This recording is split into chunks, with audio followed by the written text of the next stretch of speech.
Great. Good evening. I'm Roxana Markoch, curator in the Department of Photography at the Museum of Modern Art. It is my great pleasure to welcome you this evening, together with my colleagues, Eva Respini and Sarah Meister, to this new forum on contemporary photography.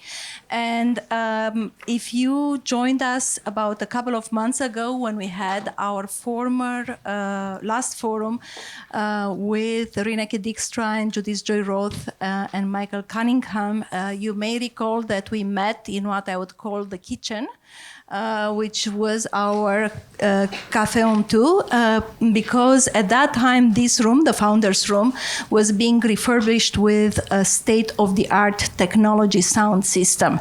So I would like to ask everyone actually not to lean against the walls, but you can sit comfortably in your chairs.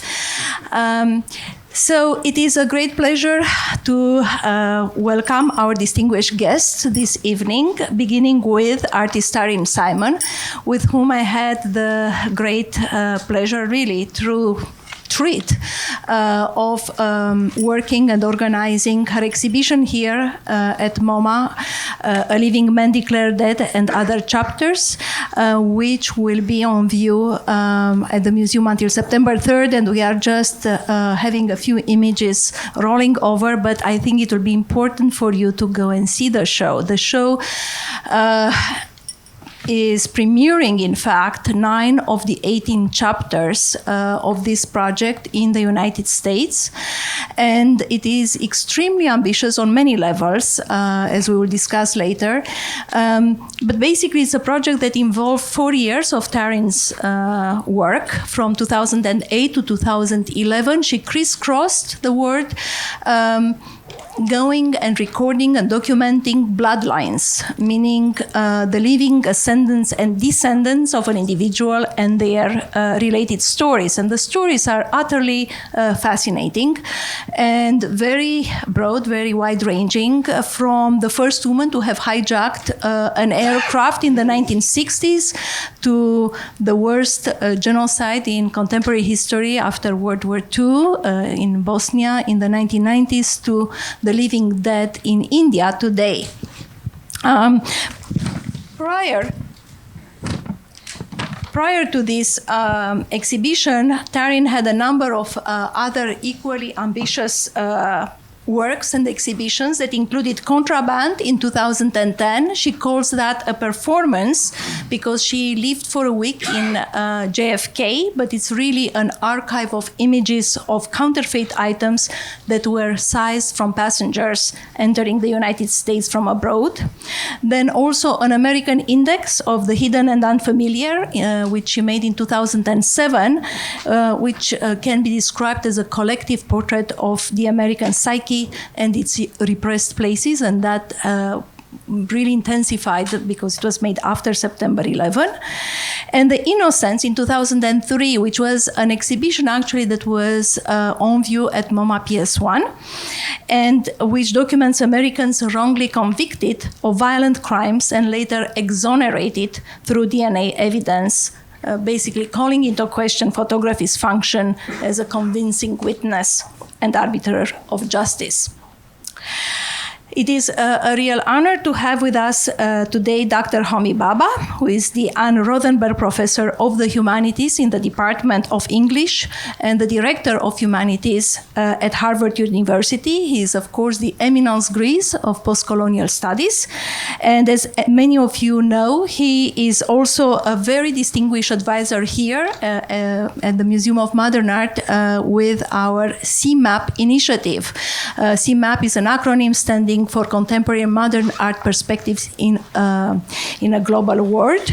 And it is a project where curators are doing research in various parts of the world and then reuniting to discuss their results. Homi is the author of so many and numerous works. I will just mention a few. Most of his books deal with post-colonial issues, cultural change and power, cosmopolitanism, among other themes, and they include The Nation and Narration and The Location of Culture, which was reprinted as a Routledge Classic in 2004. And he is also the author of A Global Measure, forthcoming from Harvard University Press, and The Right to Narrate, forthcoming from Columbia University Press. And Dr. Simon Baker is curator of photography and international art at Tate in London. He's in fact the Tate's first curator of photography, a position he's prestigiously held since 2009. Previously, he was associate professor of art history at the University of Nottingham. Simon has researched and written extensively on surrealism, photography, and contemporary art, and has co-curated the exhibitions Undercover, Surrealism, Georges Bataille, and Document at the Hayward in London in 2006, and Close-Up, Proximity, and Defamiliarization in Art, Film, and Photography at the Fruit Market, Edinburgh in 2008. In 2010, he collaborated with Sandra Phillips on the exhibition Exposed, Voyeurism, Surveillance, and the Camera at the Tate Modern. And of course, he was also the curator of Taryn's exhibition, A Living Man Declared Dead, and other chapters at the Tate. And with that, I would like to give the platform to Taryn.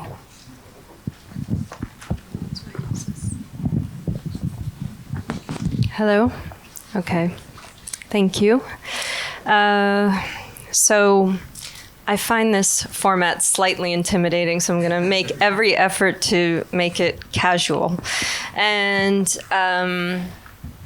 the way in which I wanted to sort of start maybe generating a conversation was to actually move away from what's on exhibition here and that work. Maybe we can circle back to it through both of you at some point, but I wanted to actually present something I did a while back that I've been working on for a while and has unfolded in different ways that's going to illuminate something that I wanted to talk about regarding translation and text and image and the possibilities for a visual language, and move it even outside of only art consideration or considerations in the art world, and talk about these larger issues. But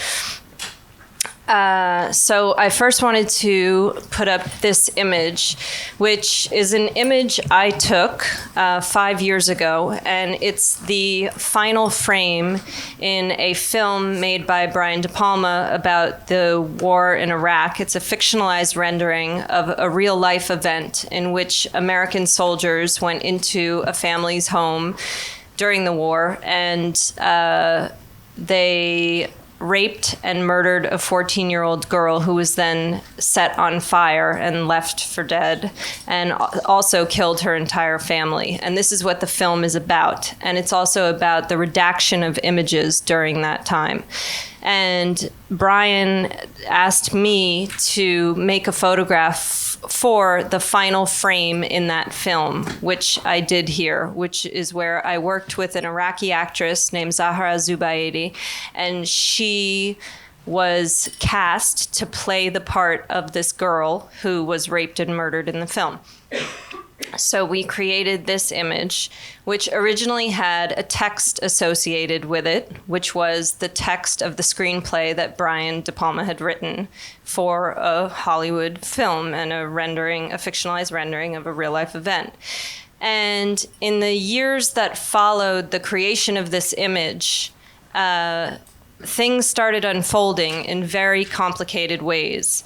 And the image itself became this center point of a lot of discussion, and I responded to that by creating new texts that I would put alongside the image in exhibition.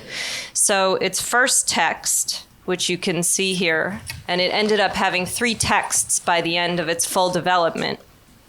But in the first text, I describe what the image is and its association with the film, and that it's the final frame and what the story of the image is.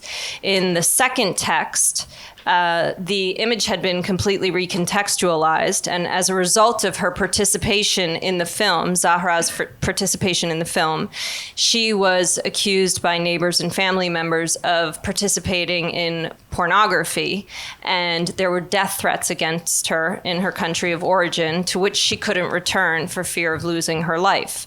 And the image was widely distributed there and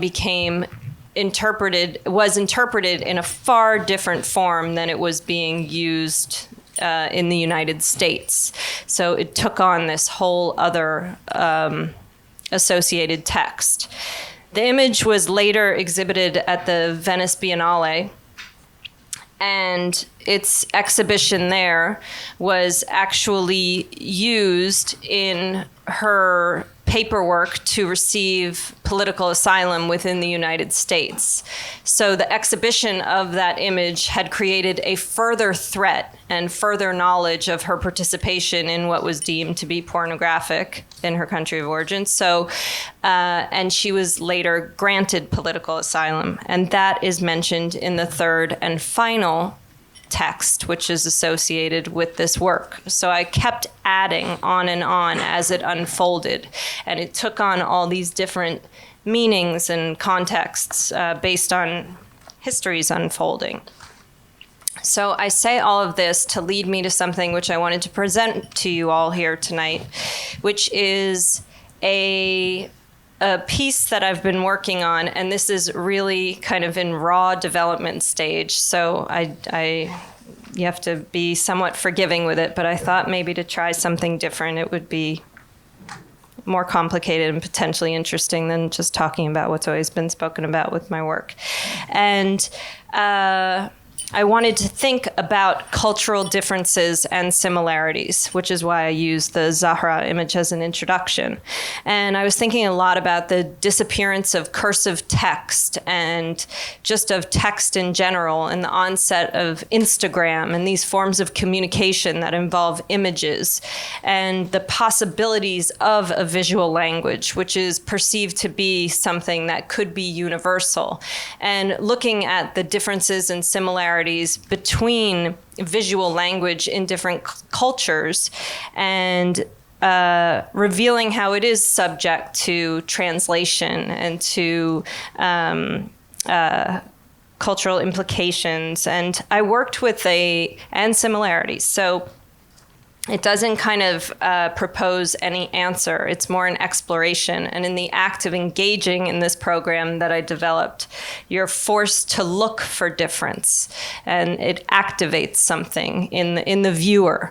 So I worked with this programmer, Aaron Schwartz, who's been in a serious legal battle with the government and others regarding a hacking case that, anyway, he's a very serious programmer. And we developed this site which essentially allows someone to enter a word into a search engine. That word is then translated into every language in the world. Right now, it's only going to be translated into a few because the site is not fully developed. And it then that translated word is entered into the local search engine in all of these different countries. And the top 6 image selections from those countries comes up on screen. So you can see these visual differences, and also question the neutrality of the filters by which this is created, and also how we ourselves become part of those filters just by making mistakes and by actually giving true answers to what we think to be associated with something. Our participation in the creation of this statistical analysis. So I just wanted to, I guess I'll just go right into punching in a few words so you can actually see what I'm talking about. And then I thought I'd open it up for some discussion. So let's try typing in. We'll start with America. Should I get the spelling? Yes.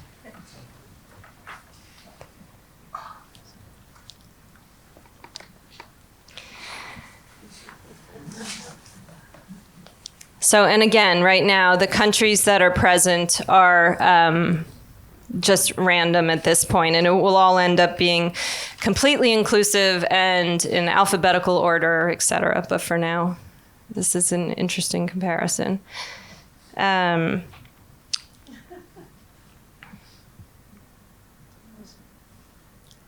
fine.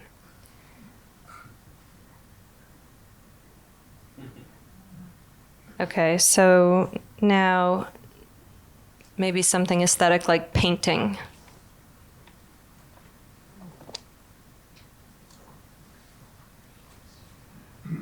Which this one becomes much more about form and style and color.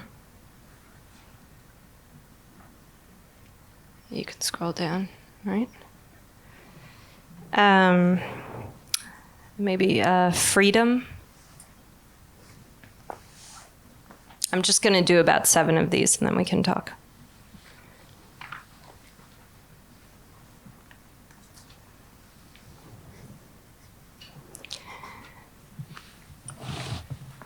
Yeah, and in Kenya, I guess freedom is having meetings. And Russia, it's it's all this kind of fictionalized rendering.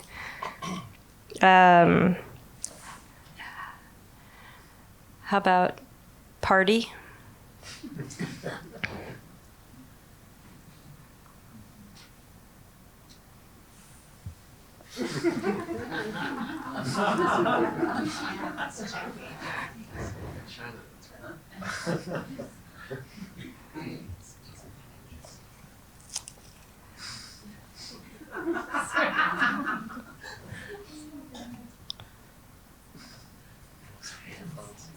I know.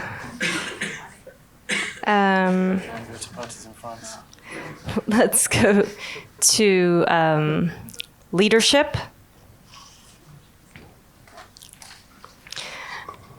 And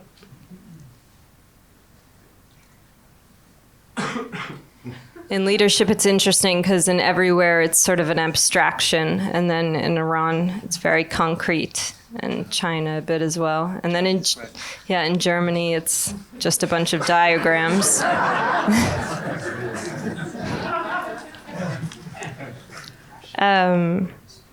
Let's try Jew.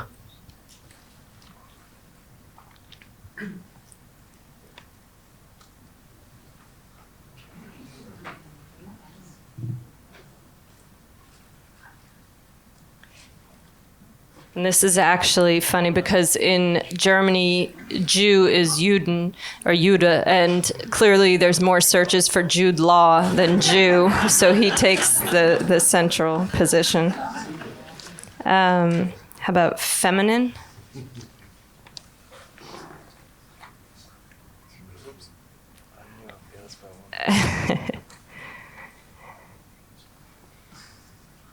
So, which in America is a handbag. It's just kind of...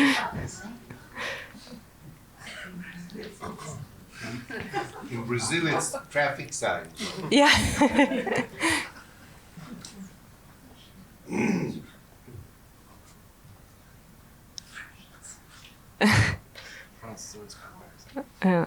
I'd like to see what's in her brain in Spain. And then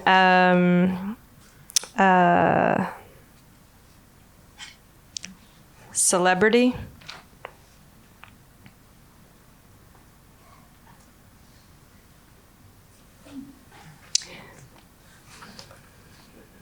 I like this one because in Syria it's the Mona Lisa, and then Arthur Miller and Marilyn Monroe.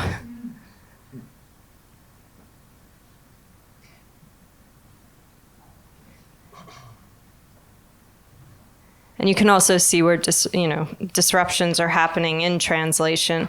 But so just in talking about actually we can have people call out things if we want, or should we just continue talking? Yeah, okay, you can call out a few if you want. Wait. Like that? W-A-I-T? Wait. You can do expressions as well.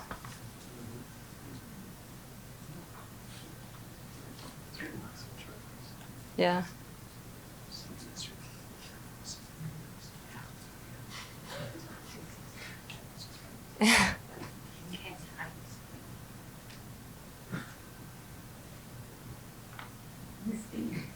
So when North Korea, nothing comes up, is That means there's no image. Yeah, and it's interesting because I was typing in Obama before, and there's no image of him in North Korea. Can you type expensive? Yes. Let's just look at North Korea for Obama. Expensive. Mhm.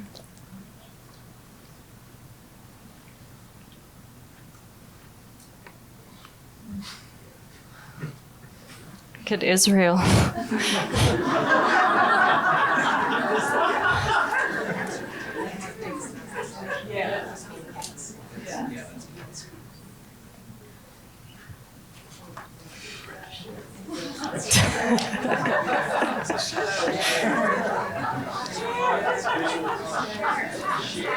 Share.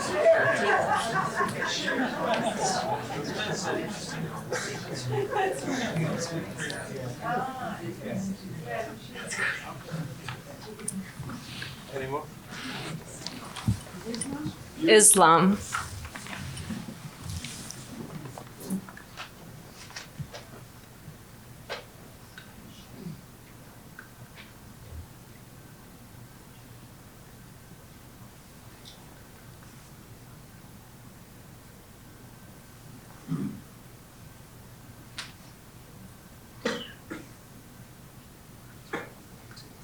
Mm-hmm. Are they all tied to Google, or is it different? No, so when the primary search engine in the country is Google, it is Google. But then there are several countries where it's not the primary search engine, like China is not Google, and there are a couple others. But it's actually interesting how many countries do run through Google. That is the primary search engine. And that's what we're exploring now in creating a larger version of this, is locating all of the major search engines from all the countries and figuring out the best way to program for the translation as well. Because even sites like Google Translate, for example, are very limited on what countries and languages they allow. So you start to realize all these patterns. Is it only based on labeling, or is there another algorithm? What do you mean? Labeling of like weight, or, I mean, how does it search? I'm not sure I understand. So it takes the word in translation, and then it takes that translated word and puts it into the most popular local search engine, and activates a search. Oh, and then it takes the top hits. So you know how when you click on Google Images, it gives you the top hits for whatever you're putting. So it's giving you the images that are associated with that word by number of hits. Could you put in a more abstract word? Yep, you can put in an abstraction. I mean, could joy, like dream, or some kind of word that you're doing more concrete. Yeah.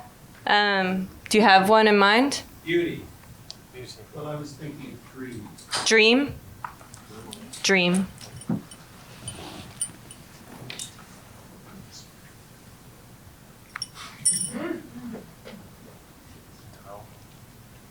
And it also doesn't have to be a single word.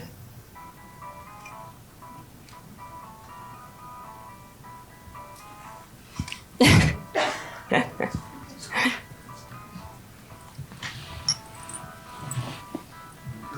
were you asking for an abstract word? Because most of what you put up were very concrete, like the United States or. Well, there were others. It was interesting. I was wondering just the opposite, actually. Okay. You had a mixture of concrete and abstract words, but the abstract words, I don't know. I was thinking perhaps since there's no specific image, it's liable to be more skewed. But if you put something like water or even an animal color. Right. That could be very charged, like red. Right. What would happen with that? Because that is Yeah. really. Try a color, red.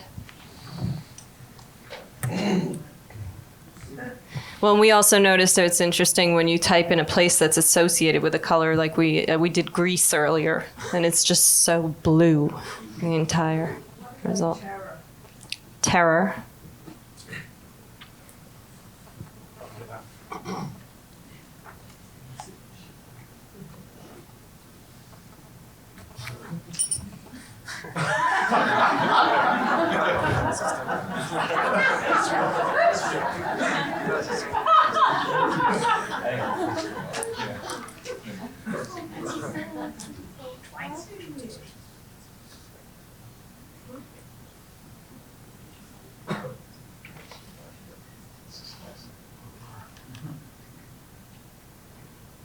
Could you bring terrorism up?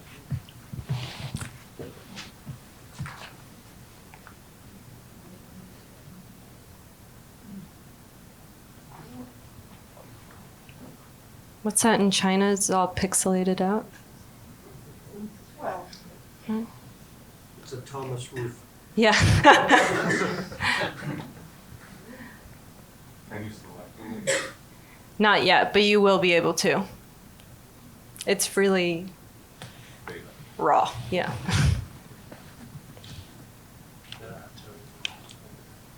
Oh yeah, no terrorism in North Korea.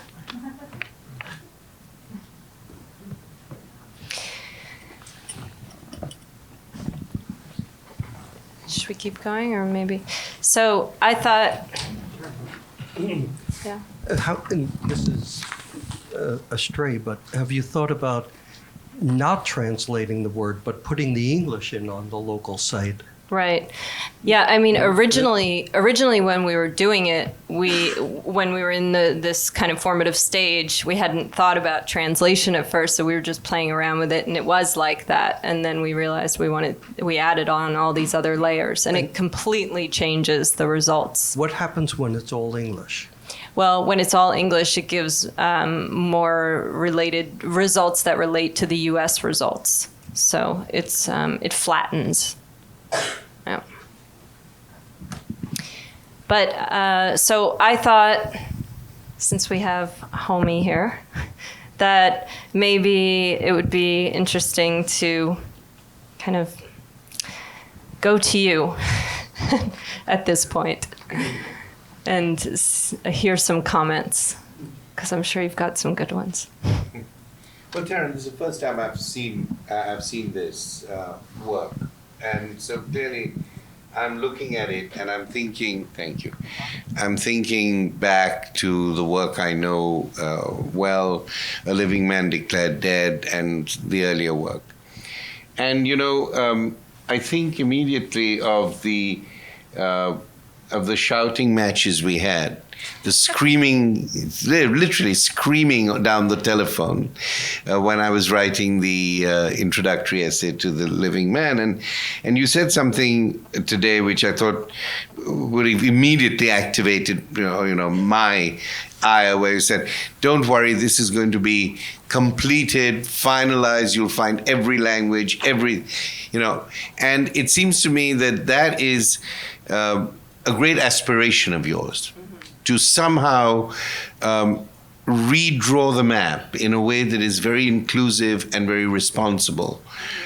But the other side of your work is the contingency, the play of language, the play of the signifier, the way in which a particular term can suddenly throw out, like expensive throws out images of Cher, or feminine throws out images of Rajneesh in India. Very different operations. And so there is this attempt in your work, which I find really fascinating, and I just want to frame it for a minute, between the desire to categorize and to classify, and at the same time, not to have a causality there.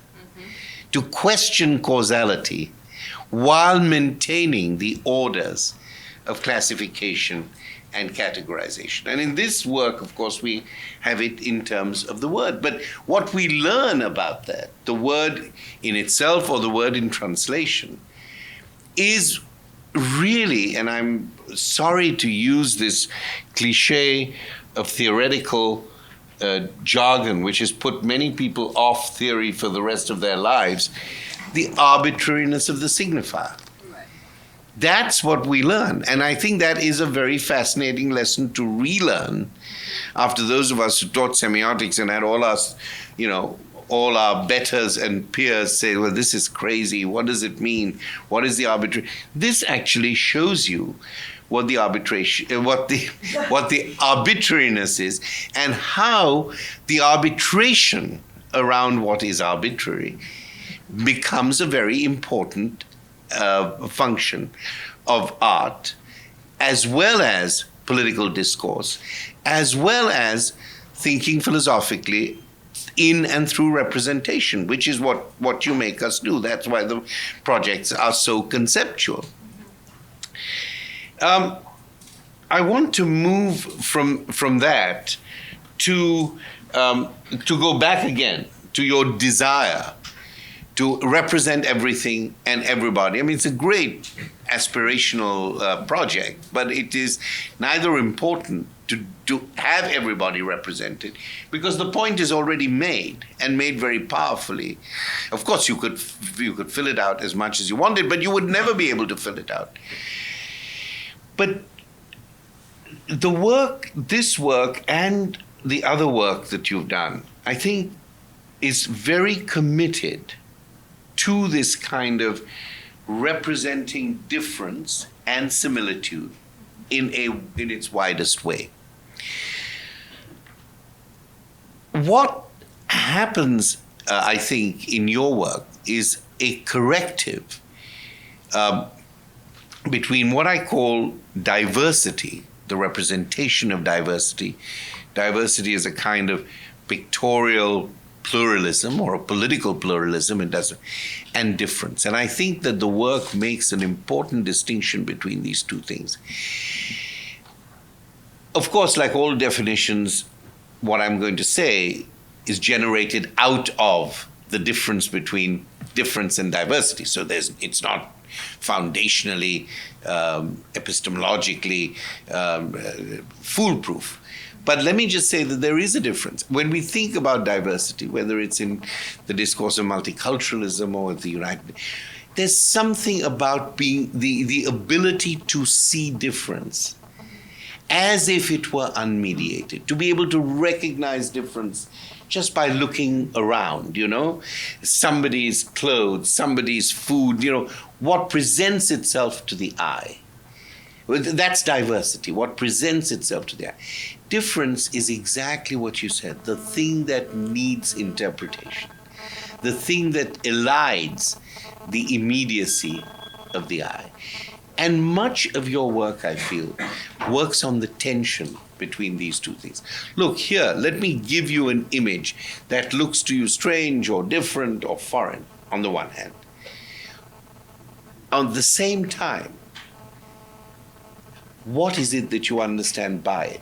All these the things that we laughed at, which were either too obvious, they were cliches, or they were inappropriate very often, I think fall between these two things. The thing that you expect to see when a word is presented, and then the desire to interpret, the importance of interpreting what it is that puts this particular image in relation to the word, in relation to the country. And somehow the first thing that you're immersed in, which is the first thing the difference makes you aware of, is I don't get it. You are immersed in a kind of flux of not understanding why. And it is through the act of interpretation that in some kind of negotiation with the work, with the image, with the notion of that particular site or location, India, US, whatever, you work out some sense of what is going on. But you work it out in the eye of contingency, chance, translation and mistranslation. And I think for me, that's the crux of it, that there's a desire to classify, to make a grid of various kinds, and the impossibility of the work to be contained within it. And I think that is a very rich tension, both representationally and politically. But we can take that on if it interests anybody. No, but that was also why I did want it to be so all-inclusive, because I knew there were going to be these disruptions and these breaks. And I felt like the breaks are easier to accept and to see and to get involved in when everything is represented, and then you start seeing it fall apart as opposed to focusing on what is already somehow misshaped. So establishing something that has the appearance of being perfect and comprehensive, and then letting it shatter, which is always what I try. I know that's exactly what you try to do. But that's why I was stuck on why I feel it does need to have this. But I think... But that's also just the way I... Right, that's the way you think. And I don't think that the great shock or surprise of the mistranslated or what remains untranslated, or what in fact matches, surprisingly, I don't think that effect, that's what I'm saying, will be enhanced by doing every country in every language at every moment of time, because that's another issue. What is the temporality which strings these things together? You have space, you have language, but the elusive nature of time in bringing the whole project together, I think, is important. And I think it's very difficult, and the time will be the cheat in this process. Time will be the thing that will continually throw you off the classificatory desire. It'll keep changing. It'll keep changing. It'll create evolution. Exactly. And people using this and suddenly influencing search numbers and statistics themselves. That's what I was interested in. So time is the trickster here. Yeah. And I think that's quite an important work. But, you continue, caught up as you are in your daft desire for complete comprehensiveness, and in fact what you do with such genius. I think I love to see the fact that you stumble over your own fundamental desires, because I think that's where you make great work. Thanks, I guess. But I do think there's something interesting about using photography as a way to catalog, as you were saying, Homi, this kind of desire to picture everything, and how photography throughout its history has been used as a way to catalog, to make visible, to represent. And I wonder, Taryn, if you can just talk a little bit about, you use text in your work, but fundamentally the image, and coming to photography as a way to catalog. Wondering if you could just talk about that a little bit, especially in relationship to this, where the images are ephemeral and constantly changing. Right.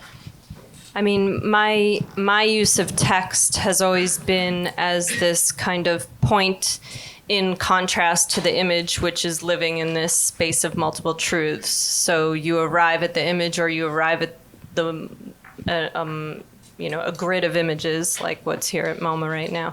And you're going to come with whatever impression you have, and then the text completely repositions your imagination and kills the dream and kills the interpretation and translates it in a very clear form, and you return to the image, and it's got this whole new identity and this back and forth between the two.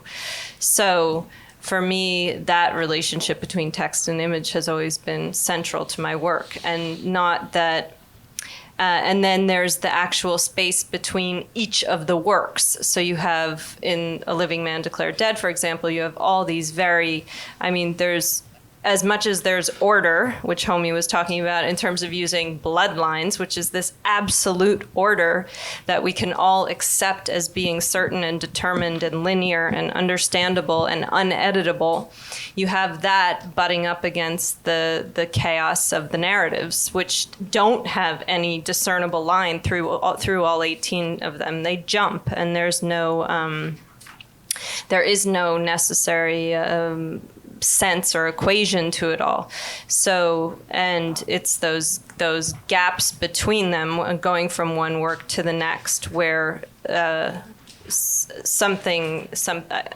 something is spoken, but also the idea of cataloging or archiving. You create these piles, but I'm interested in that space between all the stuff that we're stacking up. So exploring those abstract places through actual tangible stories and sites and people and whatever it is, and so not exploring those abstract thoughts through abstraction, but doing it through something actual, which often is, I mean, we spoke about this a lot, how it's so often misinterpreted and taken too literally, and in fact it's meant to have this it's not in that realm. So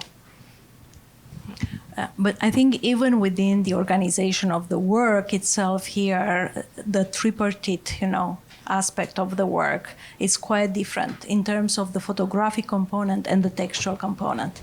And the order that you find in the first, well, let's move into another image inside. And maybe another one. Okay. And then the way in which you actually enter into the archival presentation of the first label, you go into the textual, and then the third one is a completely different photographic mode of representation. It's done with a different type of camera. It's done, actually, it's more related to the kind of contingency that you are talking about, the contingent aspect of the internet, of opening different windows, of having something that is actually utterly disordered. And I wonder, Simon, if you could talk a little bit about the relationship between text and image in Taryn's work. Yeah, well, I think, one of the things I wanted to say first of all was that there's a sense in which both as an installation, both as a work, but also as a book, it functions very successfully in both different ways. And I think that's really unusual. And one of the things that you often find with great photo books is that they're not necessarily, they don't need to be exhibitions in quite the same way, and vice versa. And I think this work has, one of the things I felt about the text panels when we were installing it at Tate was there was absolutely no way the curator could screw this up. So one of the things I felt, there's no way to make a mistake with this work. It's exactly as it should be, and we're not going to get it wrong. And so in that way, it was a very easy thing to install. But it's also very instructive to look, if you look back through Taryn's work, but also look at photography in general, that the misbehavior of labels and texts is a very strong theme, a very strong historical theme. And I think that there's one sense in which I completely agree with this kind of, I don't know about daft, but crazy or whatever, aim to sort of document everything or to cope with everything. But there's also the sense in which I meant yeah. Entirely affectionate. In a very affectionate way. But I was thinking also of an equally, actually probably a more rational desire to control the way the institution can handle the work, which is something that is very important in photography, which is how the image can kind of become detached from its contingency within an institution, within the discourses around photography in particular. And here right now, I mean, at MoMA you have the new photography displays, it's shaping the new visions, which is an incredible kind of lesson in the different kind of senses in which those contingencies can function. Because right from the beginning of the 20th century, I was really taken with a brilliant Rodchenko picture, which I hadn't remembered or seen maybe before, called Down with Bureaucracy, which is something that any museum employee will empathize with as a slogan. The PowerPoint with that image, maybe not. So Down with Bureaucracy is a photograph of some kind of leaf files and papers, and there's no content within that image that has that sort of negative association with bureaucracy. It's something entirely to do with the caption, and it's what Walter Benjamin said at the beginning of the 20th century, that the caption is going to be the most important thing about the photograph. And I think one of the things that I see in Taryn's work is this ability or attempt to control what can happen with the caption, to control what can happen with the text, so that beyond the ostensible content or character of the image, there's this kind of secondary level of control or framing. And many people noticed when the work was installed at Tate Modern, they commented on the incredible clarity of the language as well. And I wanted to ask, there's one thing I wanted to ask you to say a little bit more about, is this sense of the potential for either an image or text to be neutral and to actually present itself as being neutral, because it's something that we've been talking about it here with this new project. It's something that's very, very difficult to hang on to, but it's something that you nevertheless try very, very hard to make happen. So I wondered if you could say a little bit more about the neutral, and then I wanted to come back afterwards to maybe talk about some other kinds of, or will we ever find it? But, some other kinds of contemporary practice that might relate to that. I mean, I think Somewhere. It's there somewhere. Again, it's something that I aim for in the voice and the structure, but I am completely aware of the impossibility of it. But I don't allow the impossibility to stop me from struggling to achieve that. So it is all about process and exploration, but it's never about victory. So, but it was funny when you were saying how this particular work, there's no way you can mess it up. In all of my past works, from The Innocents to American Index to Contraband, I'm constantly having to fight, especially in American Index of the Hidden Unfamiliar, which is about text and image. The text is letraset to the wall next to the images when I install it, and I constantly have to fight with institutions about that it's not subject to their interpretation in their education department and their marketing and the visually impaired and their font requirements and all of these things, that it is part of the work, even though it's not fixed in a frame. And there are instructions on the back, and it's very clear how you are meant to deal with this work. But because it is not contained in that way, people refuse to accept it. And there's it's like a, it somehow doesn't compute. So, and then I've often had exhibitions where they've insisted, they've allowed me to have it that way, allowed, and it is the work. And but then there'll be a disclaimer saying, the artist has insisted that the font be at 11 point and da da da. And so with this particular work, it was reactive, putting it into the frame, but then it became, and because of that reaction, it changed the way in which I work. So it was almost a defiant response, but then it became part of the work and informed the work and changed the way in which I frame things. And that text panel is designed to resemble the scroll and refer to recordings of information, both anthropological and listing and narrative through history. And it changed the work and the way I work, but it was a response to that limitation and frustration. So, can I just say, sorry, please, Sam, you were going to say something. No, I wanted to just return to the, if we could get the slides of the work back, of the living man back. When I was working on this text, it seemed to me, just to go back to what you were saying a moment ago, that your insistence on keeping the elements of the work in a way, in a non-illustrative relationship to each other. So although the narrative tells you what is going on in some sense, it does more than that. It actually itself has a presence. It's not explicatory, right?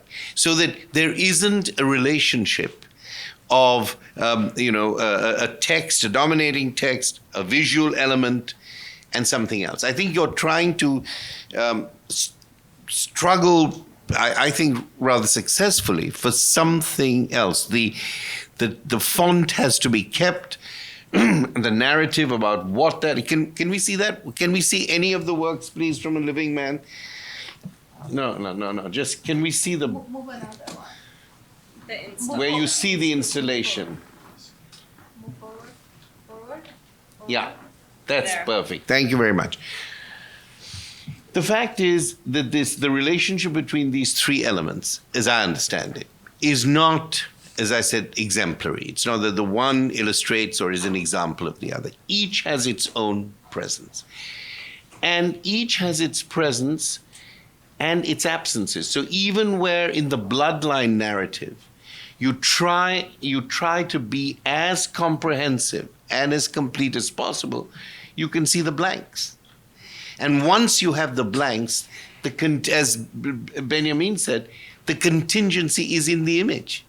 You can't take it out of the images of photography, which, as he put it very beautifully, always refers to the here and the now, but always, by the very nature of photography, creates another sense of memory for the picture.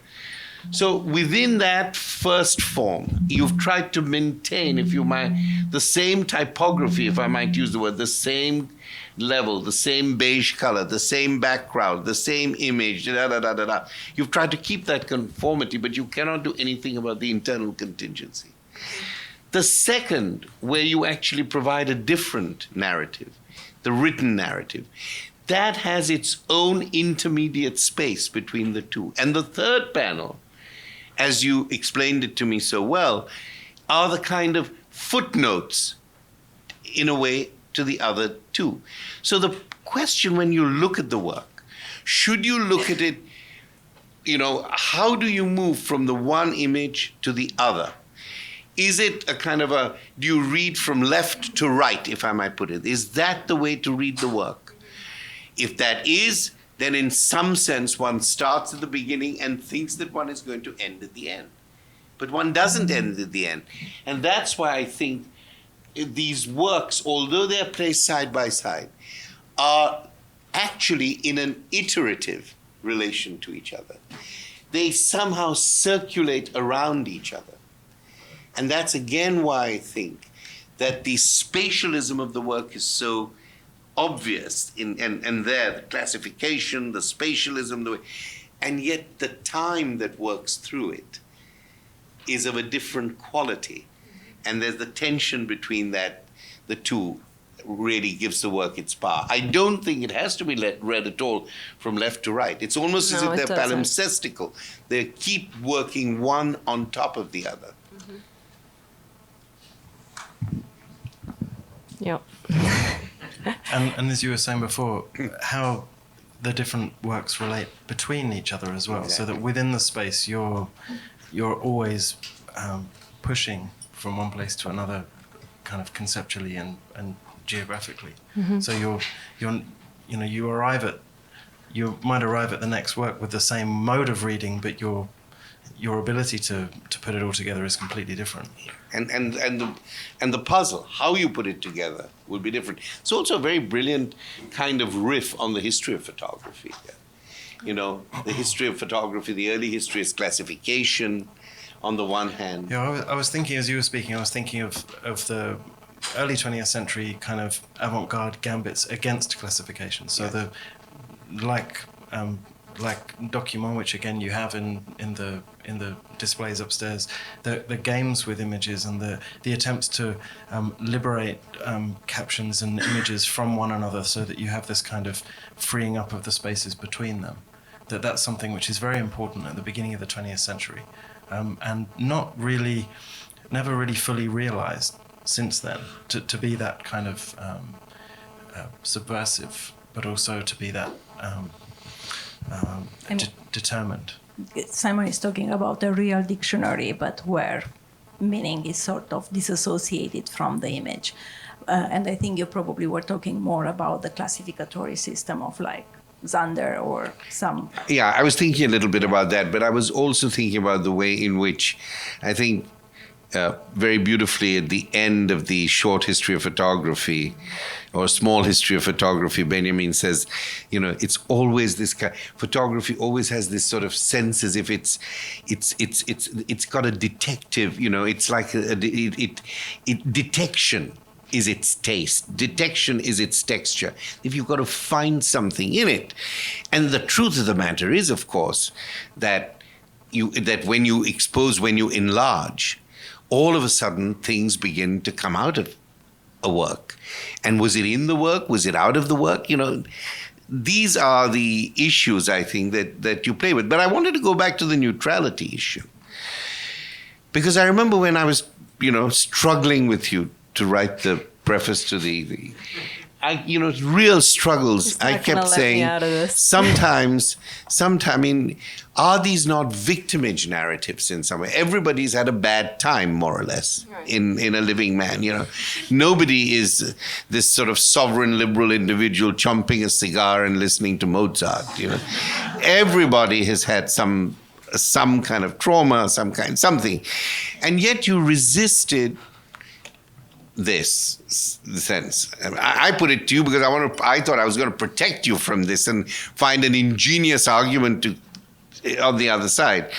But since then, I've been, and particularly today, looking at the work, I don't think they're neutral. I see what you mean in terms of the representational neutrality, but I think, you do have a kind of ethical position, and that's something I'd be very interested in exploring. There is an ethics behind this. It's not simply neutral in the sense you're just presenting it to us and saying, make of it what you will. Mm-hmm. I think you're more courageous than that. And I think what you're, but let me just throw in a line and we can see whether it makes sense to you. In the human condition, Hannah Arendt says, every narrative, and I use the word narrative because you often refer to the work in terms of, says in every narrative, there is an actor and a sufferer, but there is no author. And I think in your work, you see the actor and the sufferer, but it is not parti pris ethically. It is ethically investigative or open, because you never point a finger and say, this is the cause of this condition. It's multi-causal, the causes are contingent, even in your assemblage of the work. You want order, but there is disorder within it. But there is the actor, and there is the sufferer. This living man declared dead, the man who, I'm sure you all know the narrative, well, you two should tell us the narrative. There is a position, you take a position there. You reveal the elements by which a man who owned land, who had a certain title, was, through the corruption of the Indian state, deemed dead, so that his cousins and other relatives could lay a claim on the title. And yet there he was living on the land and saying, I'm dead, but I'm here. And I'm not even given the dignity of a survivor. You made him into a survivor through your work. Yeah, you know how uncomfortable I am having these kinds of conversations, but it's. I think no. Yeah. I know, but I think it's also in the way in which I photograph and the style in which I use, and maybe I can kind of answer it through that. Whereas in all of these portraits, and I think in my work, in my past projects as well, there is a restraint or a resistance to engage with any sort of appearance of me knowing what that's like. I always create an uncomfortable distance, and there's almost an irritation from the audience because I'm not delivering the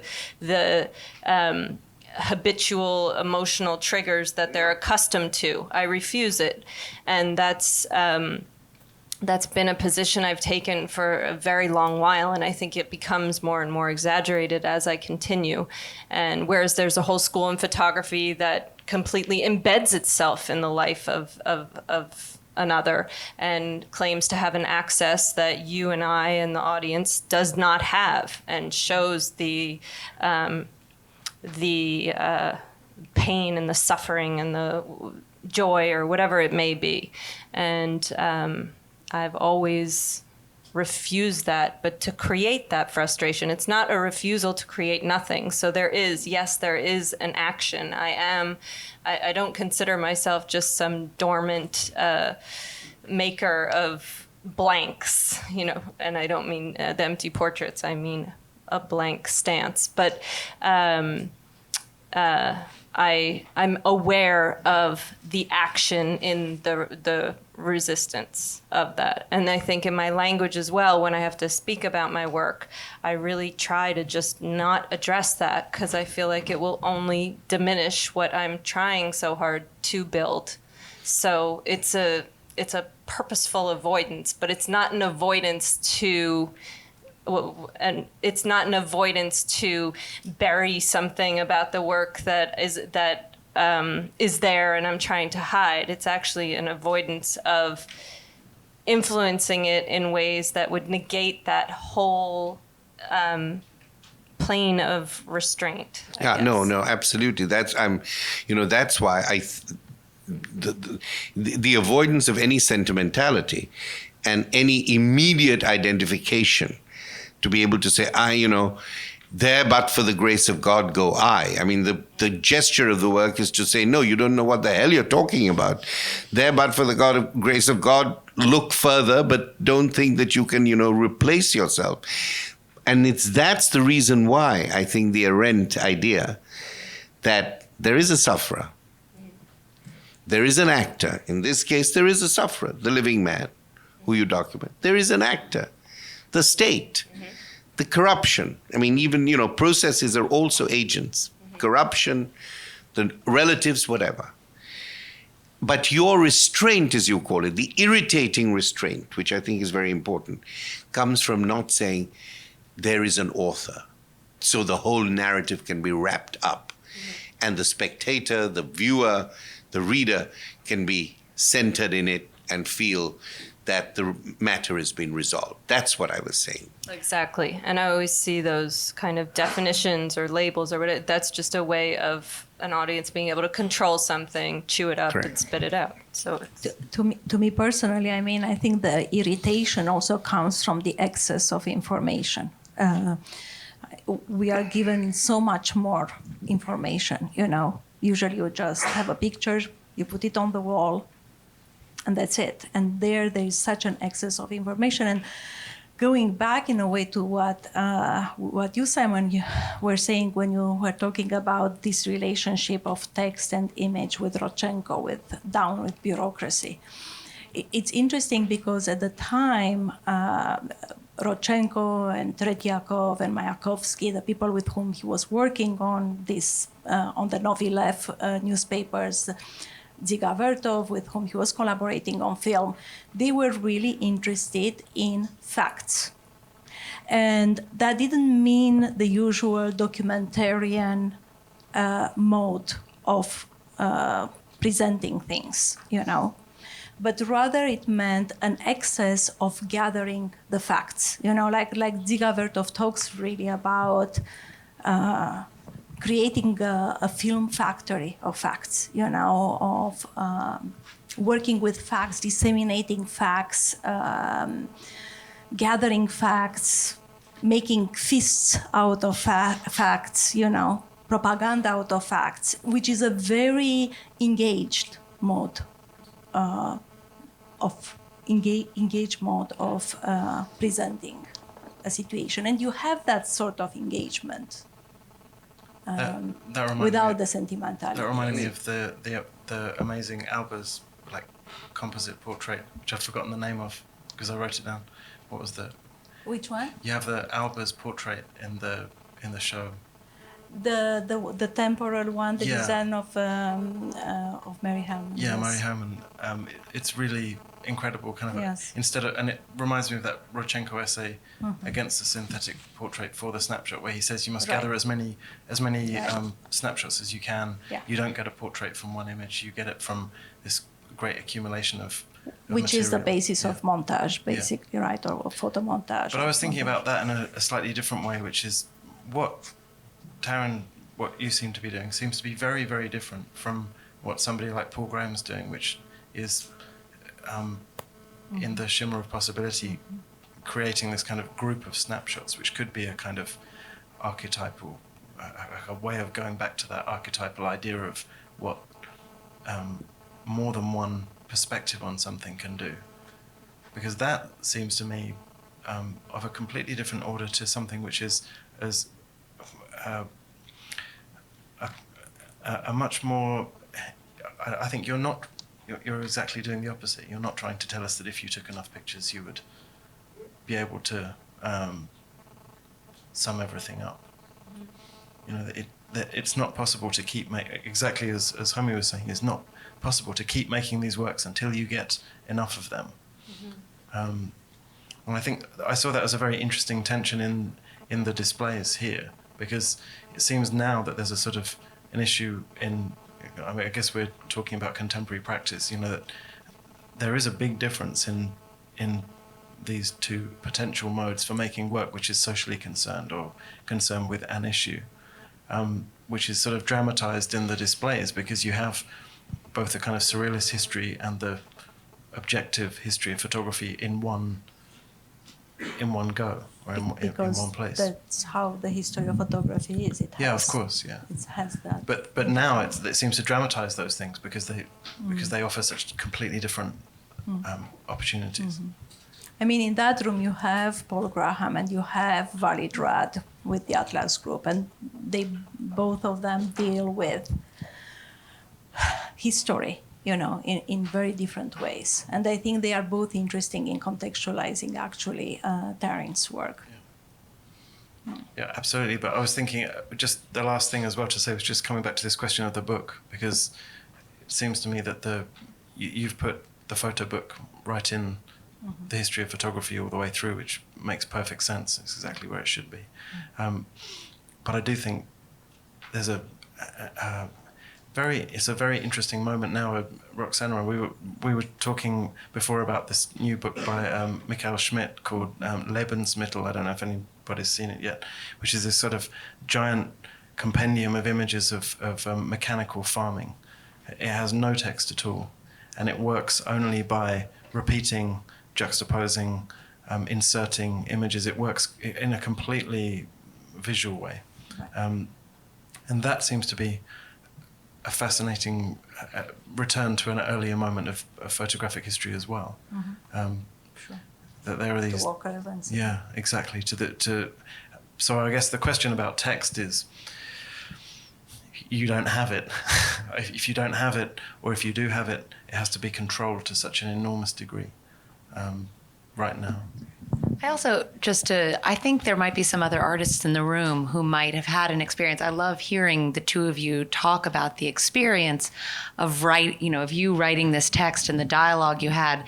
And I'm wondering if there's anyone else who's had an experience about, working with an author or an interpreter of their work, whether it's in a museum context or in a printed book, because I think there's a lot of relationship between text and language and photography, even when it is not the text or the language, or maybe even more when the text or language isn't as central to the practice. And I don't know if somebody wants to speak to that. Somebody must have had a really bad writer. Or even a good writer, and it doesn't have to...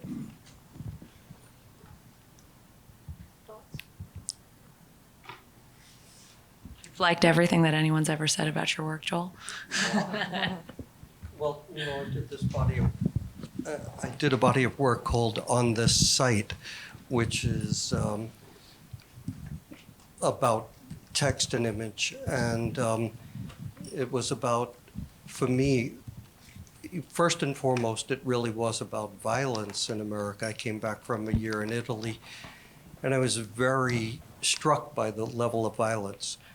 But it was also an attempt to really unseat the photograph altogether as an object of truth, because I went to these places where something violent had happened, and I photographed them, and then I supplied a text that told you what had happened there, in my view. The really bizarre thing is that no one has ever questioned that text. And in fact, the text has been ignored. Is anyone here from the Art Institute of Chicago? I have a bit of an archive at the Art Institute of Chicago, about 350 images in cold storage. So they're a place that might know my work well. And they did a book called, and so I did a picture of the place off Rockaway Beach where the Golden Venture beached, and 20 people died, and 50 people escaped, and it's a beautiful seascape with more or less nothing out on the water on a calm night. And it's a speculation about, place. It's a speculation about phenomenology. It's surreal. It's so still. And to think of the death that occurred there, it's juxtaposing the words with the images. So the Art Institute did a book called Treasures of the Art Institute. And they published the photograph with simply the place. No text about what had happened there, and not my text, about the people who died and the journey that took 12 months in essentially a shipping container for the people who died. So I think text and images is when you spoke about fighting with museums, I had to fight with my gallery. I did another body of work called Sweet Earth, which is about utopian places in America, and was down to the last night with my gallery in New York about whether the text could go on the wall or not. And it was only by letting them know that there would be no images of any sort the next day that I managed to sneak the text in. So you have my sympathy. Yeah. But it also makes me think about when we all die and how you guys handle it institutionally with, for example, doing installations from the collection. And how do you know when it is dealing with text and image and things like that, when the artist isn't around? I mean, what needs to be done, and what are you doing to deal with that? I mean, we take very careful notes is the short answer. I mean, but we spend a lot of, it has to do with conservation, and it's conservation of objects and intent. And that those two things are really, we work on them both together, and it's nice when someone's alive and you can actually. It's pretty much like the FBI files, okay? We have object files on works where we usually include the artist's intention, and we have sometimes diagrams on how to install something, whether a work is singly presented or in a group of works. I mean, there are various, ways of securing that. And I think that artists today are so much more aware of how it will be presented once they are not around anymore, that it's harder sometimes to do it with works from the past. But even there are, you go to installation shots from, how works were installed, and anyway. I think photography gains a lot from installation art and more recent kinds of conceptual practice in that sense, because photography certainly hasn't been treated like that in the past. Yeah. So it's the idea of having a certificate or a statement of how something should be installed or produced is relatively recent, and I think for photographers to be treated with the same level of care and concern is a function of more recent kinds of practice, because that certainly wouldn't have happened in the past. Photographs would just be treated and used to illustrate an argument exactly as you just described. It depends. I would go, if you see the Heinrich Kuhn show up at the Neue Gallery and you see the way that they've recreated the Stieglitz's gallery and the frames and the wall color and but I think you're right in that contemporary installation helps heighten everyone's attentiveness to how these things were originally, and then helps us think about how you can do that. But I think there was another. I'd like for a second to go back to the Hannah Arendt triad: author, actor, sufferer, and the contention that there's not an author here. And everything that we have been very intelligently and very carefully, individually and collectively discussing, the careful interrelationship between text and image, the specificity of that text, the aim for neutrality, it's a classic Western form of authorship, inaugurated with the French realist novel that reaches its peak in photography with the Düsseldorf school, that is informed by the attempt of neutrality of conceptual art, and that she as an artist very, very, very successfully mastered. And something that you said earlier on, almost a pun. The arbitration of the arbitrary.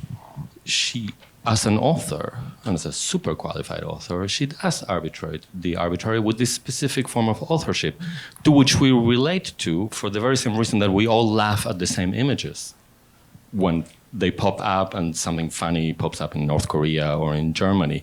And going back to Germany, the quintessential form of authorship is the diagrammatic, in the same way that the Germans did present a diagram. So sure, there is a form of expressive subject of authorship that recedes, but by no means I can fully conceive of these as lacking, first, an ethic voice, and second, a voice that, at least in this room and with this audience, has a very important consensus between all of us. I think you actually quite misunderstood what I said, because I brought in the Hannah Arendt to talk about the ethics of her work, about the ethical. And yet, I wanted to respect the sense in which I think Taryn's work does not create the kind of identification that you often have when you feel that the meaning of the work is mediated through some kind of authorial intent. That does not mean that she is not making choices. Of course she's making choices, although of course when we laughed and at those images, they were actually rather arbitrarily thrown up. The whole point about those images, I mean, she put my name in and got some incredible results a few minutes before we started. Well, the consensus is not arbitrary. So that we all laugh is not arbitrary. The consensus is obviously cultural, because I called it the arbitration of the arbitrary. Right. That means that a signifier has, within a language community, within a social community, within an ideological community, certain connotations, certain denotations. But that is a very different point from the one I was making, which is that she, as Taryn said, withholds at some level. Her art practice is to create the irritation of withholding, not to give you the resolution, not to give you the end. And I even contest that these images should not be read from left to right, which is an easier way to read them. And in that withholding, what is important, and I think what is deeply important, is that you get a sense of multi-causality, or the aspectival. So there isn't one moment, or there isn't something that is drawn together as a fully considered and shared consensuality around authorship. So I don't think this is to do with modesty, to do with the West or the non-West. In fact, in those cultures of the non-West which I know about, the whole notion of the author is much more complicated than what happened in the West post-Enlightenment perspective, etc., etc. Much more complicated. So, but I did bring it in to talk about a non-sentimental form of contention with differences in order to represent something which is perfectly ethical. The actor and the sufferer, without actually somehow finding the punctuality of the author. And I do, this is certainly only my reading of the work, I find that these works have been read, like many conceptual works, much more in terms of the spatial, less in terms of the temporal. The temporality here is iterative. It is continually repeating and opening up new things. And in that sense, again, I think the authority of the author is not where I would go. I would go much more, in terms of the phrase you quoted me, the arbitration of the arbitrary, which is a consensual, communal, discursive project. Well, I'm not sure we entirely disagree. No, I'm saying that I think we agree more than you think, because of what I was dealing with was the ethicality of the work. But the figure I chose was diagrammatic. Yes. Diagrammatic, and in that sense, it's a non-linear diagram. Multi-causality leads to consensus. All I was saying is that this is these forms in which the the authorship based on primal identification, i.e., a central discourse in which you identify with what I think, and we both together take the side naturally of the sufferer, as she pointed out, mostly of the sufferer. Sure, this is not at stake here, but this other form of authorship is fairly established. That's all I'm saying. That's all I'm saying. We already have a common language and a consensus to deal with it. But we only have it, and this, I think we should get back to the work and other questions, but we only have it if we see, what I'm suggesting is by talking about the sufferer and the actor and the sufferer, these are changeable. They're not fixed. It's not as if the dead man is only the sufferer. Within the actor, there is also the sufferer. Within the victim or the sufferer, there is also the actor. One of the to bring this. She did forgive Heidegger. Sorry, she did forgive Heidegger at all times. She did what? Forgive Heidegger at all times. Who did? Hannah Arendt. Well, this is neither here nor there. She did not. In fact, the practice of her work was to complicate Heidegger also, with Aristotle, with Kant, with Jaspers. But that's another discussion. Let's not go there. But I enjoy the reference. But let me just say that the interesting thing about this in Taryn's work, and let's talk, the switching of the actor and the sufferer. To give you a very practical example, when I read this recently for some other work, I thought the whole tragedy of post 9/11 was the search for the author. And then we went to Iraq. We had to find the weapons of mass destruction to search for the author, diagrammatic or not. What was problematic was not to see that in the actors of this terrible terrorist act, there was also suffering of a different kind. And in the sufferers, there was also agency and action. That is the kind of ethics that I'm suggesting. But thank you very much for that interesting question. Yeah, I was just to turn around. That was actually very beautiful what you just said. Thank you. And really opened up the whole issue of ethics in a way that I hadn't understood. But I wanted to come back to something Roxana said that touched on the superabundance of information. Because when I went to see the installation last week, that's kind of what hit me up already. Hit me over the head was the impossibility of being able to take it all in. So I looked at the family of the man who had been declared dead, and I looked at all the rabbits, and I looked at the Chinese family, and I was like, okay, I can't keep this all in my head at once, and I'm going back and forth iteratively, as you were saying, and it was like a lot of your work, and you're talking about limits and the impossibility of getting to the end, and that's frustrating and beautiful, but it's also a terrible lie to, there's no completeness, ultimately. So I'm trying to figure out where the question in that is, but I'd like you to comment on it nevertheless. Well, but just when I hear that, my reaction, I don't know if I'm going in the right direction, is also it becomes about speed and pace and what audiences and practitioners are willing to invest now in terms of time, right? There's a speed in the production of art that is so fast at the moment. And there's a speed in viewing art and in changing shows and turning everything around quickly that is so rapid as well. And obviously in how we engage with information on the internet and conversation and everything else. But so my work has usually or often been about a slower pace. I take a really long time to make these things.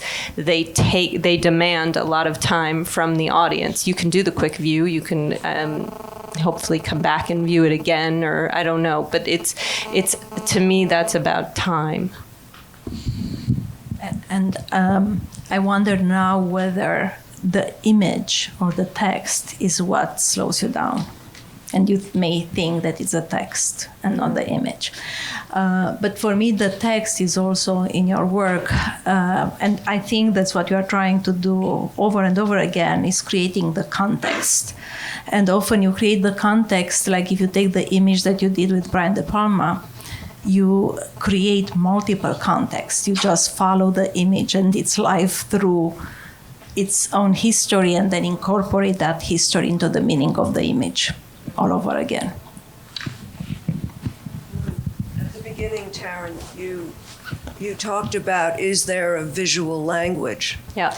I was very interested in that because then we went into the translation of all these different words and began to seem to me like one of those slot machines. Slot machines. Yeah. And if on the word terror or beauty or something, all of these different countries came up with the same image as the first image, would that be a visual language? Right.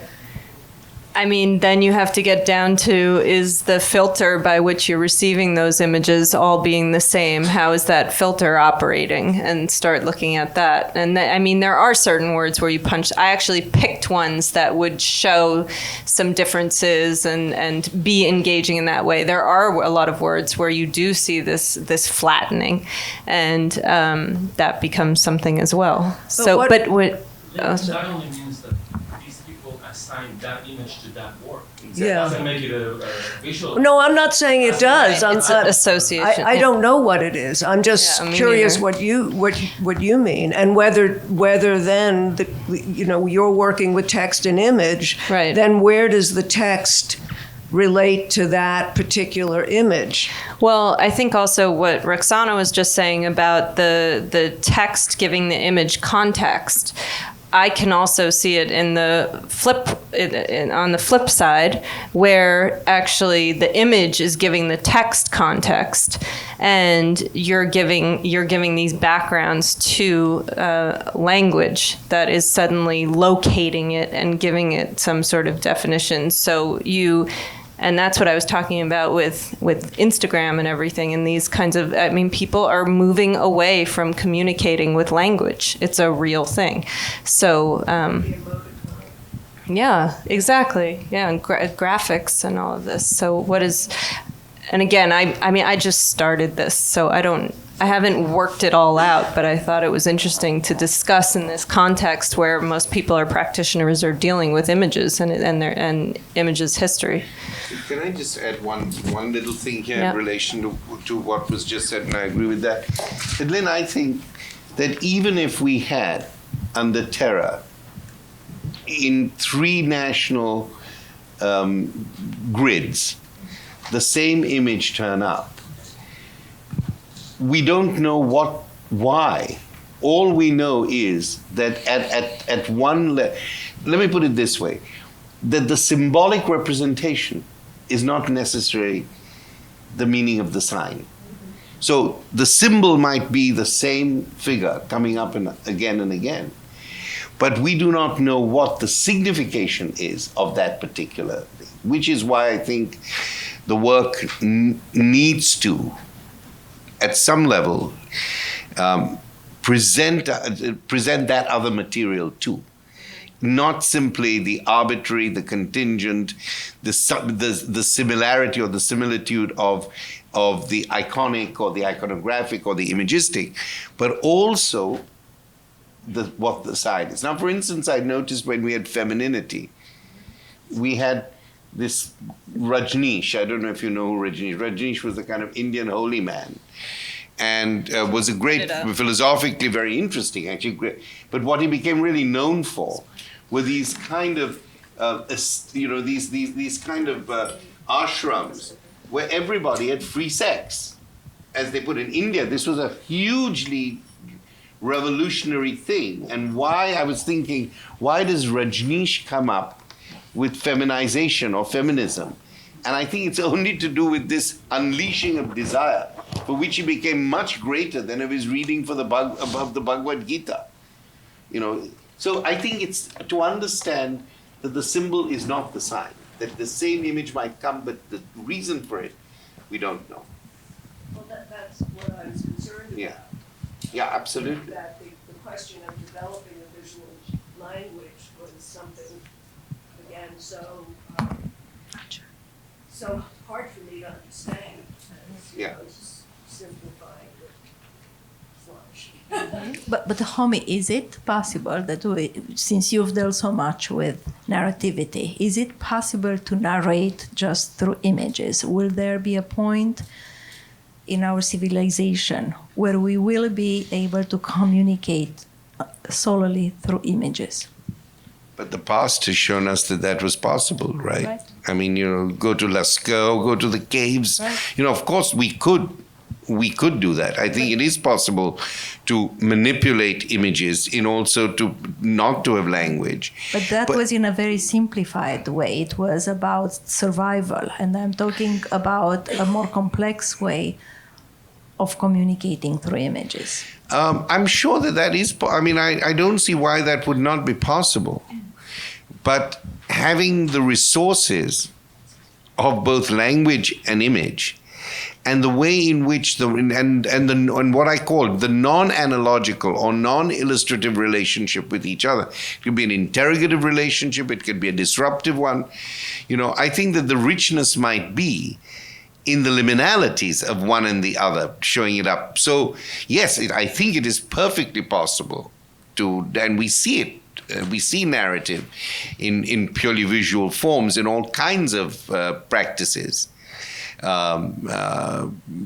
Painterly practices, all sorts of ways in which images can create that. But it seems to me that, so I think the answer to that is yes. But I think that the tension between the two, the verbal and the visual, when it works together, is also extraordinarily powerful. And that's what I feel is so important. I think where the loss comes is if in conceptual art practice is if it's illustrative. Mm-hmm. So even Benjamin's notion of the labeling is not simply that the label will tell you what it is. It is that the label sets up its own contestation with the visual. You've got to rethink the whole of the visual in another translated language. And I think that's the way I read the work, that you can't, you look at the narrative and you look at Taryn's first the bloodlines, and then you look at the other narrative, and if you just try to make one speak to the other directly, it's not going to work. It's the insertion of a virtual third space of translation, and the reiteration of that visual through the link, through the verbal, that then gives you the experience of the work. And then finally, in the third panels, the footnotes, as it were, you have yet another spin on the first two in the process that you go through in the visual, in the verbal. It's a third spin. So, yeah, but I do think it's possible to have a visual language with affectivity. I have a question. How does this tension that you set up in the installation here at MoMA and the last project between this universalism and contingency, right, in which you basically go everywhere except from the United States, which in fact is another question I have. Why did you leave that out in this particular project that seems to push further this whole discussion we're having on difference? Anyway, that would be one question. But as I'm looking at your new project, which I knew nothing about, I'm curious how that tension you set up between this universalism in which you go everywhere, but you choose the same background, and you clearly, as also Jeff Patchen describes in the book, do a lot of work in creating that homogeneity, so that we see people in Kenya and in Bosnia and Israel, et cetera, looking all the same. So that kind of idea of universalism vis-a-vis the contingency we've been talking about, how does that pair down with the new project of this internet archive? I'm curious to hear something about that. I'm going to try and keep track of all those, but the neutral background is meant to allow for a certain patterned-like effect. And that was both an aesthetic decision and a conceptual decision. And that was meant to imply these systems and codes and patterns potentially in the narratives that are the subjects of the work. But they also, by photographing someone on an empty background, you're highlighting the individual but in a pretty extreme form. But then they are simultaneously lost in the mass number of individuals. So it does both. It doesn't just do one. And in terms of the United States, when you asked me about that in the project, there is a work in the 18 chapters in which I photographed the descendants of Cabrero Antero, who was taken from the Philippines by the Americans for the 1904 World's Fair and put on exhibition at a human exhibition designed to instruct the public about theories of evolution. And in many ways, and you see all of his descendants and with a quite contemporary family, and you can see the mixtures of cultures as a result of that displacement. But it is also my way of kind of, nodding my hat to a practice that is embedded in exhibiting the other, in this idea of exhibition and a quite dark past associated with it, and considering my own work and its relation to that, and what my work will look like 100 years from now, and playing with that. And I was actually very careful about how I represented America in this work, because I had this long history of working in America, and I wanted it to be specifically that, which is also looking at American power and the line of it, because that World's Fair was when America sort of declared itself an international superpower on a world stage at the World's Fair. That's what it was designed for. And I wanted to look at that beginning from a position of today where that is suddenly in question or feeling like it's somehow shattering, and looking at that line as well. So it was, that was actually probably my most careful decision in the work, that one chapter. And then, I can't read that. Yeah, this universalism. Universalism. In the internet project. Yeah. Because you've been talking about the filter, obviously, and we're all commenting on that. Right. And as I think of the process you go through, creating this new body of work you're just showing us, and what's installed now, I'm thinking, obviously, the filter and the whole process of making the work is extremely different. And here you're using someone else's filter. Mm-hmm. So I'm curious about your,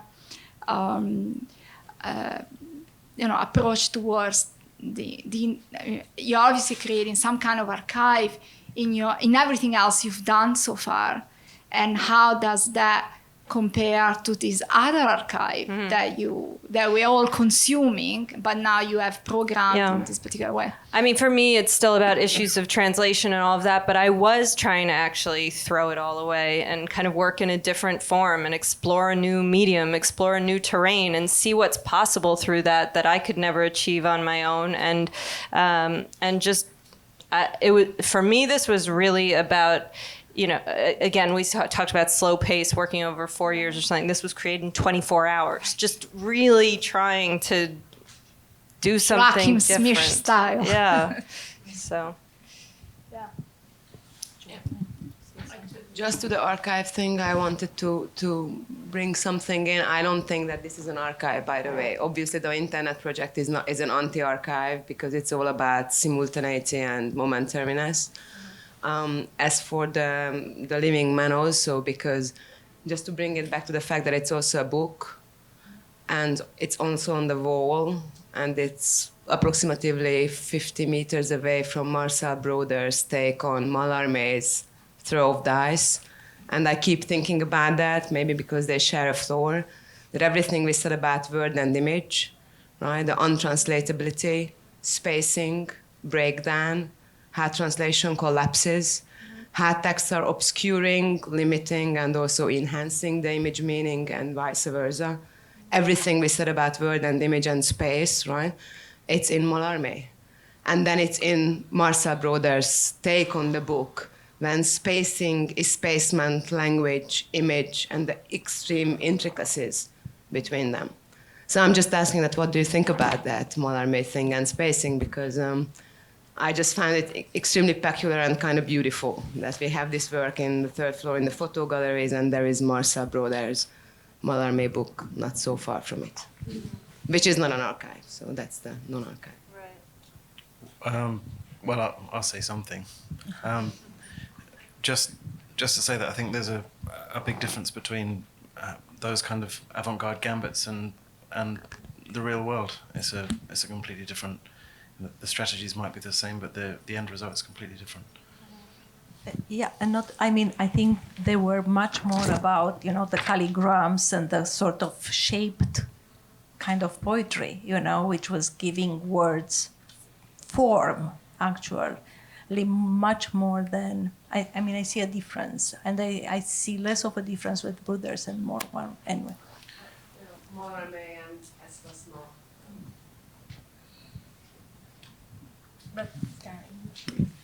I have a question.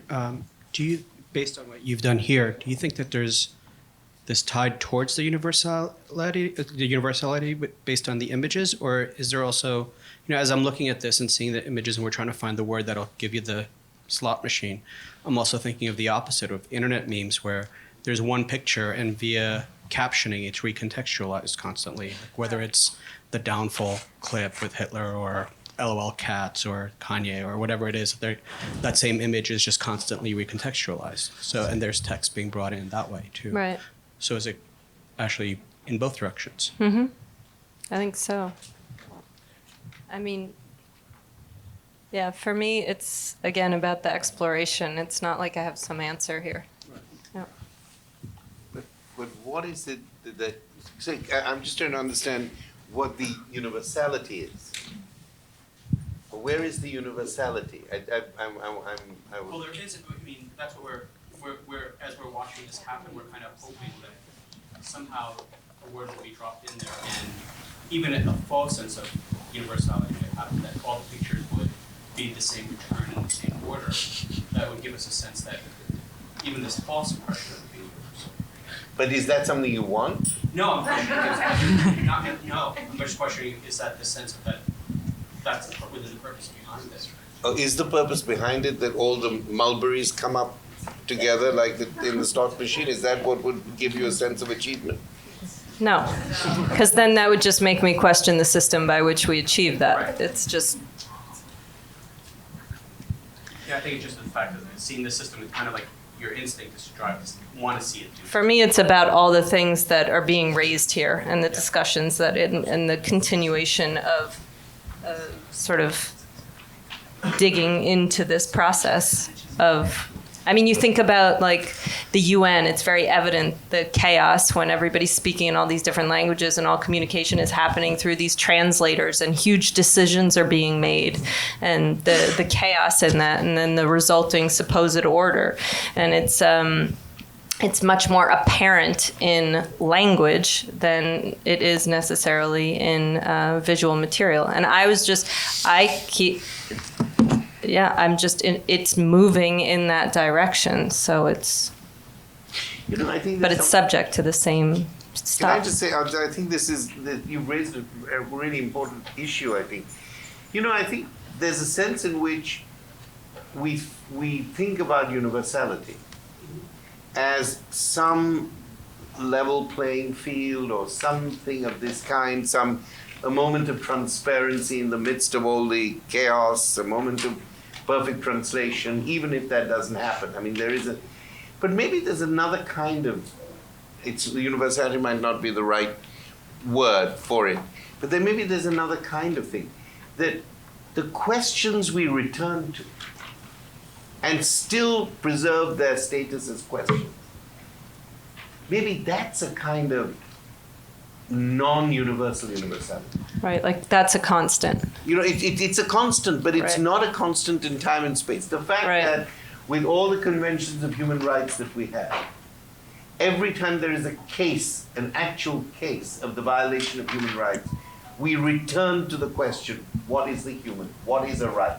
So is the question universal? So I'm thinking that there may be a way that universality may be proleptic and not a kind of a priori as we somehow seem to see it. that the things that are universal are the questions to which we do not find the answers, to which we iteratively return. But when we return to them, they're never in the same place or in the same time. At least this is what I've argued recently in it. So I just put it out there. On that note, I'd like to thank Taryn and our distinguished guests tonight for the stimulating conversation.